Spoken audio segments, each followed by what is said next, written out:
കട്ടൻ. അതെ, നമ്മുടെ മലബാറിന്റെ സ്വന്തം മൊഹബത്തിന്റെ സുലൈമാനി. നല്ല മഴയൊക്കെയുള്ള രാത്രി ഒരു കട്ടനും അടിച്ച് സൊറ പറഞ്ഞിരിക്കാൻ ഒരു വല്ലാത്ത വൈബാണല്ലേ.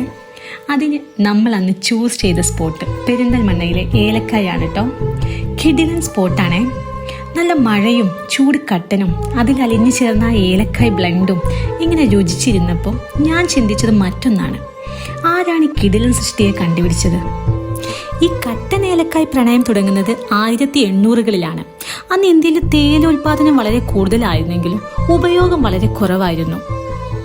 മാത്രമല്ല ചായ സാധാരണക്കാർക്ക് വളരെ ചെലവ് കൂടിയതും ആയതുകൊണ്ട് വിൽപ്പനക്കാർ കുറഞ്ഞ ചെലവിൽ കൂടുതൽ രുചി സൃഷ്ടിക്കാൻ വേണ്ടി സുഗന്ധ വ്യഞ്ജനങ്ങൾ ഉപയോഗിച്ചുള്ള ചായകളെ പ്രോത്സാഹിപ്പിക്കാൻ തുടങ്ങി.